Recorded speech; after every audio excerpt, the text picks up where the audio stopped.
சிவகாசி அருகே காளையார்குறிச்சியில் உள்ள பட்டாசு ஆலையில் ஏற்பட்ட வெடி விபத்தில் 2 பேர் உயிரிழந்துள்ளனர். விருதுநகர் மாவட்டம் சிவகாசி, சாத்தூர், வெம்பக்கோட்டை என பல்வேறு பகுதிகளில் சுமார் 1000க்கும் மேற்பட்ட பட்டாசு ஆலைகள் இயங்கி வருகின்றன.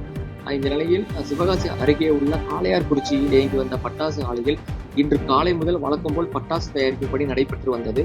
அப்போது எதிர்பாராத விதமாக பட்டாசு ஆலையில் ஏற்பட்ட வெடி விபத்தில் ஒரு அறை தரைமட்டமானது. சிவகாசி அருகே காளையார்குறிச்சியில் ஏற்பட்ட பட்டாசு ஆலை வெடி விபத்தில் மாரியப்பன், முருகன் ஆகிய இருவர் உயிரிழந்த நிலையில் 2 பெண்கள் காயமடைந்து அவர்கள் சிவகாசி அரசு மருத்துவமனையில் சிகிச்சைக்காக அனுமதிக்கப்பட்டுள்ளனர். காவல்துறையினர் இது சம்பந்தமாக வழக்கு பதிவு செய்து விசாரணை மேற்கொண்டு வருகின்றனர். முதற்கட்ட விசாரணையில் பட்டாசு தயாரிக்கும் போது ஏற்பட்ட உராய்வின் காரணமாக வெடி விபத்து ஏற்பட்டது என காவல்துறை தரப்பில் தெரிவிக்கப்பட்டுள்ளது.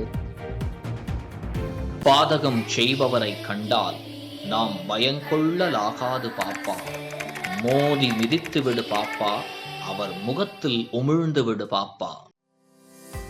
அண்மை செய்திகளை உடனுக்குடன் தெரிந்து கொள்ள இணைந்திருங்கள் இயம்நாடு தொலைக்காட்சியுடன்.